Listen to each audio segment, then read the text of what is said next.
দুপুর 12:15 channel I প্রাঙ্গণে model অভিনেত্রী সীমানার প্রথম নামাজের জানাজা সম্পূর্ণ হয়েছে।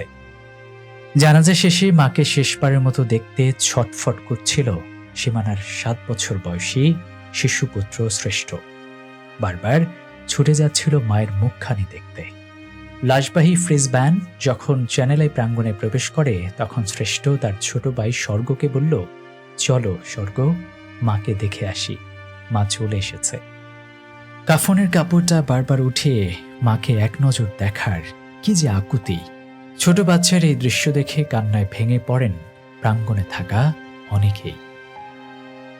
কিন্তু দূর থেকে অবুঝ দুটি শিশু বোঝেনি যে তাদের মা আর ফিরবে না। শ্রেষ্ঠ বলছিল, মা আমাকে অনেক ভালোবাসত, আমিও মাকে অনেক ভালোবাসতাম, আমার জন্য সবাই দোয়া করবেন। আমার মায়ের অনেক ইচ্ছে ছিল আমাকে ক্যাডেটে পড়ানোর, কিন্তু মা তো চলে গেল, আমার মায়ের জন্য সবাই দোয়া করবেন। ছোট্ট বাচ্চাটির বুদ্ধিদীপ্ত কথায় অনেকেই আবেগে আপ্লুত হয়েছেন।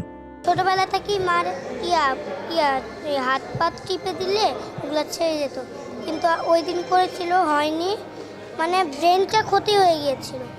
তারপরে মা কথা বুঝতে পারছিল না। একটু দূরে সীমানার মা নাট্য পরিচালক সালাউদ্দিন লাবলুকে জড়িয়ে ধরে কাঁদতে কাঁদতে বলছিলেন, আমার মেয়ে এত অল্প বয়সে চলে যাবে আমি বুঝতে পারিনি, এত কম বয়সে কেউ এভাবে যেতে পারে। তারপর মেয়ের ছবি ধরে অঝরে কাঁদতে থাকেন তিনি। সালাউদ্দিন লাবলু বলেন, 1 মাস আগে আমাকে মেসেজ করেছিল, আবার কাজে ফিরতে চাই। আমি বলেছিলাম, এখন নতুন কোনো কাজ করছি না, নতুন কিছু হলে তোকে জানাবো। আর জানানো হলো না, তার আগেই চলে গেল।